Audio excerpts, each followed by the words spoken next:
When the moon hits your eye like a big pizza pie, that's amore. When the dick hits the tip with no condom on it, that's amore. Oh, the spicy meatballs and the pepperoni. Oh, when the moon hits your eye, everyone like the big pizza pie, that's amore. Everybody, when the dick hits the tip with no condom on it, that's amore. Oh, you like that song, do you? You dirty little, ooh. Well, I hope everyone had an amazing Pride Month. It is July the 1st, and you are listening to an all-new episode of A Seat at the Table podcast.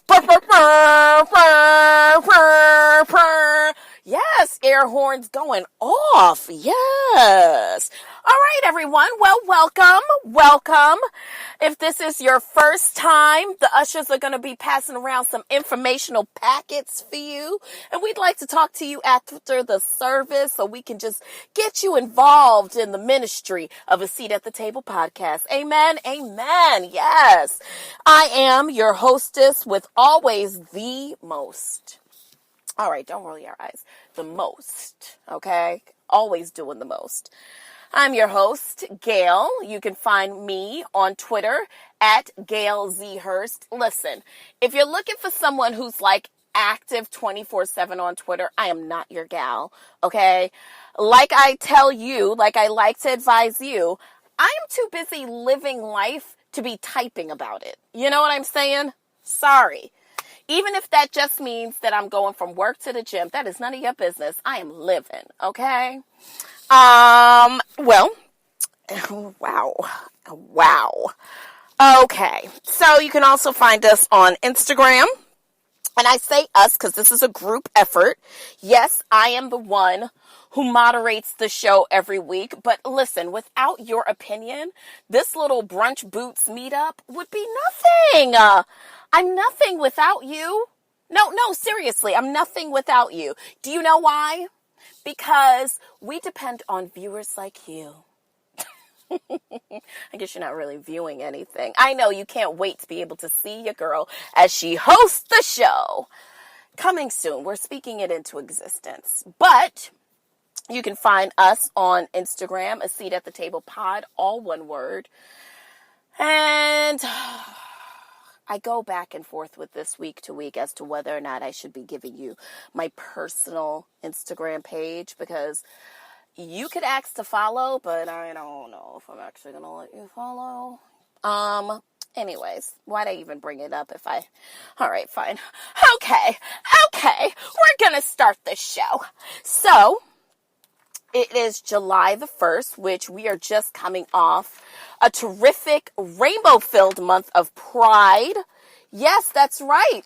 Now, here's the thing that makes Pride Month so amazing. First of all, you get every corporate unconscious store is going to give you their best fucking efforts on how they support the gay people in their community. Now, they don't actually support them. They just sell shirts for a profit. But at any rate, because I'm sure if you dig deeper into a lot of these organizations that claim that they support gay health and gay matters, LGBTQI and A matters, you would see that a lot of these corporate institutions support public policies and political policies that go exactly against what Pride is all about. So I can't wait to have our pull-up later where we talk about Pride, because just because the month is over, it doesn't mean that we don't have no Pride. So yeah. Anyhows, so listen, I know I'm a day late because you're supposed to get the show on Sunday and it's Monday. I get it, okay? I fucking get it. But the problem was that your girl had to work yesterday. Oh yes. I'm a blue-collar jack, okay? And beyond having to work, I was so fucking exhausted, bro. I was exhausted. And I wish I was exhausted from the things that the rest of you are exhausted from. humping your back like Moby Dick is not only your friend but your greatest ally. Just hanging out all night, winding up your waistline. That's fine. I am tired because I had a 7-month-old sleeping in the bed with me who, for comfort, likes to put her feet in your face as she's sleeping. So, needless to say, that is how I spent my Saturday night. And therefore, when I had to wake up for work early in the morning, I was exhausted. All right, fine. You don't want to hear about that part of my life? Screw you then. I know what part of my life you want to hear about. Okay, let's just get to it. How is the romance department going for you? Still boring and dry, isn't it? Where your sorry husband at? Listen. I told you that I have been in sweet heat in my loin area over a young, gentle sir. Well, first of all, all right, let me just keep it real with y'all, all right, because we're all friends. We're all good friends.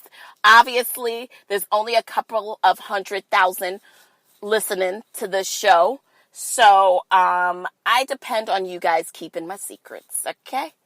Great. I hope that he never listens to this show, by the way, but I digress. So, homeboy has been away, and he is back, and he spent his first night back hanging out with his friends. And I don't know why, but that annoyed the shit out of me. Because I would have just thought that, like, oh, you wanted to spend your time with me. So I had to check my ego, right? Because we have done enough studying and enough, like, talking about ego. You and I, we have, right? Yeah, we have. We've talked about it. So, instantly, the bad part of me is like, react, say something nasty, tell that nigga you are not hanging out with him when he, oh, yes, girl, do that. Because what? Your time is precious. And who are you? You're the motherfucking boss, bitch. And why, bitch? Why? Because you gave him some of your time and that nigga needs to be super excited about it. And the fact that he wasn't, fuck that nigga. But then upon further, because listen, I would like to be the first to stand up in this congregation and admit to the fact that oftentimes I have, in the past, allowed my ego and the penchant for a climactic,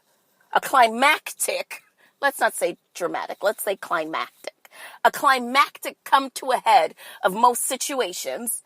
I have oftentimes chosen my ego above anything else, which doesn't make for good grist for the mill, if you know what I'm saying, because then you get two egos fighting each other and people are not truly being honest, they're being defensive. So I thought to myself, all right, girl, how are you going to handle this? Are you just going to be honest with him? So I was honest. And I said, not for nothing. He reached out first. I said, not for nothing. I thought that the way that we had been communicating, I just thought that we would, as soon upon your arrival back into the 212, that we were going to kick it. My bad. I believe that perhaps I was misreading the communication between us. And it was like, no. Oh my God. I didn't know. And ba-ba-ta-ta-ba-ta-ta-ta. I will admit to being a little bit, standoffish post that. My revelation of feelings. And I think you and I could probably both agree that was a little bit of an ego moment. But I just thought to myself, like, all right, we're not on the same page, so I'm not going to trip. In my mind, that's what I said. Whatever. I don't know if that's the exact words that I used, okay? Anyways, so now he's like, oh, okay, so we're seeing each other today. We're going to hang out, and I was like, I'll let you know. Not because I have any other plans, because, bitch, I don't. Other than kicking it with y'all, I really don't have any other plans. Finding another job. Maybe drinking a cerveza today. I don't know. going to Starbucks, maybe smoking a blunt, you know what I mean? But outside of that, no, I don't really have nothing to do. So why did I lie and say, oh, we'll see? Because you know what? I don't want to be available. I want to be elusive. I want to be the elusive chanteuse. Now, one of my aunts, y'all might know her, y'all might not. I don't really know. She goes by the name of Mariah, but for the rest of us, I know her as Mimi. TT Mimi has always been the elusive chanteuse. And that has to be because she ain't always here for you bitches. And I just thought to myself, am I too available? Is this such a thing? When you're dating someone, is too available a thing, you guys? Now I've heard people say, yes, you're too available, blah, da, da, da, da, in certain situations. But in my mind, I just wondered, what is too available? Do you look like, okay, is it like the measure of, okay, you seem super thirsty in this moment, and this other person doesn't seem as parched, therefore, you look too available and you need to dial it back. Is that a thing? And then if that's the case and that person's not feeling you and you're looking for somebody who's feeling you, why stay? Like, that's my whole thing. Like, I don't want to play the game of like, oh, and we misread each other's communication. That's a thing, and I get it. And I'm willing to even secede to the fact that perhaps this is a misread in judgment and or communication. And I don't always have to let my ego win the battle. But if this becomes a pattern, then the other thing that I have to secede to is the fact that this person is not the one for me. And that's okay. I think sometimes we're dying so badly to have the one. The one. We're dying so badly for our puzzle to connect to someone else. We just want to fit with someone. We want someone who wants to spend so much time with us, and it's so gross.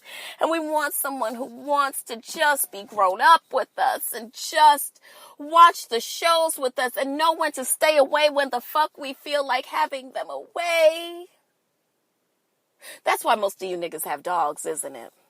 Because there you go. It's a built-in person or built-in spirit who is going to love you regardless, who will go all the places you want them to go to with you, who will cuddle with, yeah, I believe that's why some of you motherfuckers have pets.